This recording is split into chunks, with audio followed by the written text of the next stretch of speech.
So the iWave is actually going to be an air purifier. So generally what you see in the past might have been like a UV light that you might have connected into the supply air. So the iWave itself actually sits inside the blower compartment.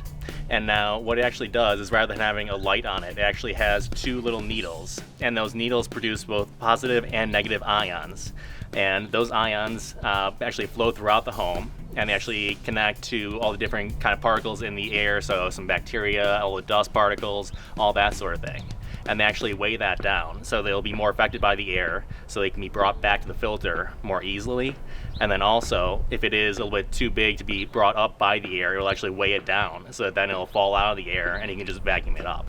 So the difference between the UV light and the iWave, sanitarily at least, is that with the UV lights, it's really only sanitizing where you can see the light. So it's really only going to be sanitizing the supply air, basically that metal and the air conditioning coil.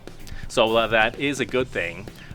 With the iWave, you also see it actually purifying throughout the home as well. So those positive and negative ions, they flow through the supply, come back through the return. So it's really purifying the entire home rather than just that one section of ductwork. Over time with the iWave, couldn't keep a straight face with that. So as the iWave is weighing down those different particles in the air, it's actually also going to grab onto all those different odors that you might have, so like pet odors and that sort of thing. So as far as maintenance goes with the unit, it's entirely maintenance free.